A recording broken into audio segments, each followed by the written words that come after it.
নুনের মতো থাকবি। তুই বাপের বাড়ি আবি, আইয়ে কাঁচা দিয়ে বাইরবুর লগে মজার মজার আইটেম বানাবি, হেই এবার গল্প গুজব মারবি আর হেই আইটেম গুলো খাবি। হেই এরপর বিয়ের লেহাল হইলে স্টাইল মেরে শাড়ি দুহন পিন্দা হারা এলাকা টং টং করতে নামবি। হেই এরপর যদি দেখো মানুষের কাছে চালতে জুললে বইছে, মানুষের কাছে চুক্ক জুললে বইছে, মানুষের কাছে কামরাঙ্গা জুললে বইছে, হেই টুসটাস করে পারবি। ডিলা ডুলা যা আছে হেই পারবি। পারলে এই কোসকে বলবি, কোসকে ভরতে ভরতে দেখো যদি ওদিক দিয়ে লাড়িলেই দাওয়ার দিয়েছে দোনো নন্দে পারবো কাঁচা খান মারিয়ে দুই দৌড় এক দৌড়ে জানি বাড়ি বুড়োই পড়তার না এলে কিন্তু দেবে ঠিকঠাক মতো। না না না না তোমরা হ্যাঁ হরবা না, তোমরা হরবা বাইরবো রান্ধে বেড়ে থইবে কতগুলো গিললে বিয়েলে হেলে বাইরে বাহার কুসর হইতে তোমার মাছের পিস বড় হান দিছে না ছোট হান গোস্তের পিস দিছে এই লইয়া। মনু একটা কথা মনে রেখো, তোমার মার মৃত্যুর পর তোমার বাপের বাড়ি এক গ্লাস পানি দিলেও যদি তোমার কেউ খাওয়ায় এই দিয়েছে তোমার বাইর বউ। সো বাইর বউর লগে একটু ভালো ব্যবহার করি। আসসালামু আলাইকুম দাদুরা বুয়ারা, কেমন আছেন? ব্যামাকটি আশা করি ব্যামাকটি ভালো আছেন। মুই আল্লাহর রহমত আর আমনে তো ভালোই আছি। তা হেন না গেলাম বাপের বাড়ি যেয়ে এক বিয়েলে কি কি হচ্ছিল আমদেগুলো লাগে একটু শেয়ার করি। এই তো বাপের বাড়ি যেয়ে খালের বাড়িতে একটু কি সুন্দর সুন্দর ভিউ দেখতে উপভোগ করতে পারিছি দুই নন্দে বাইরবো।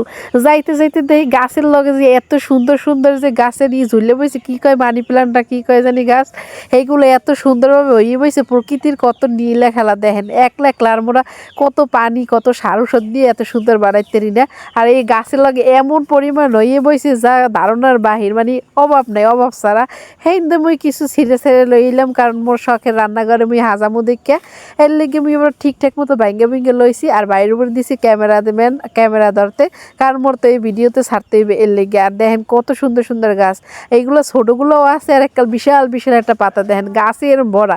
খালের পাড়ের গাছে মানে যত গাছ আছে হইন্দে প্রায় গাছে এরম ভরা। আর যা খালের পাশে দিয়ে যাইতে যাইতে দেই কত সুন্দর একটা কামরাঙ্গা গাছ, আর হের ভিতর কামরাঙ্গা পাখিতে খাইয়া মানে নিচে হালাই থুইছে। মোরা কিন্তু চুরি হেরি নেই কইয়েই আনছি হ্যাগোদারে কইছি পরে কিনতে চাইছিলাম, হ্যাঁ কিনতে দেয় না, আপনারা যত ইচ্ছা পারি লই যান আর কি।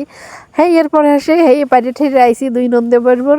হ্যাঁ সন্ধ্যাবেলা হয়েছে পরে কেমন মনের ভিতর খুসখুস করে কই লাও কিছু একটা খাইতে যাই। এই তো দুই নন্দে বরবর হালিম খাইয়ে এলাম আর একটু ভিডিও করে রাখলাম যাতে পরে অস্বীকার না যাইতে পারে। যাই হোক মজা করলাম আর কি। এরপর এই তো সুন্দর সময় এক দুপুর কাটাইয়ে গিয়ে এরপর বাপের মানে আবার শ্বশুরবাড়ির উদ্দেশ্যে রওনা দিছি।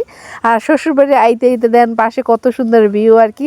এখানে মগো কক্সবাজার যাওয়া লাগে না কারণ এত সুন্দর ভিউ দুই পাশে, কারণ এদিকে বিল অঞ্চল তো একটু ঘের থাকে বেশি মাছের ঘের আর কি। এত সুন্দর পরিবেশ আর এই টাইমে একটু বেশি সুন্দর লাগে এই দৃশ্যগুলো। অলওয়েজ টাইম একটু বেশি সুন্দর লাগে, যেমন পানির সময় এক সুন্দর, এখন আবার আর এক সুন্দর, সব কিছু মিলাইয়া অসাধারণ একটা ভিউ উপভোগ করতে করতে আবার শ্বশুরবাড়ি চলে এলাম। শ্বশুরবাড়ি আইয়েই তো কি কামাই তো কামে নামে পড়ছি যে কাম আর কি। চুলা হালটা সুন্দর মতো সাজাই ঠাজাই এরপর চুলাটা আবার প্রতিদিন তো লাল রং করি, আজ চুলাটা আবার নতুন রূপে সাজাইছি, মানে একটু গোলাপি কালার রং করছি। দেখি যে গোলাপি কালার রং করে কেমন দেখায় আর কি। তার আসে এই তো দেখেন গোলাপি কালার রং টং করে কত সুন্দর দেখাইতেছে। মাশাআল্লাহ মোরদার কিন্তু ভালোই লাগতেছে। আপনাকে ওদারে কেমন লাগতেছে একটু কমেন্টে কইয়েন আর কি।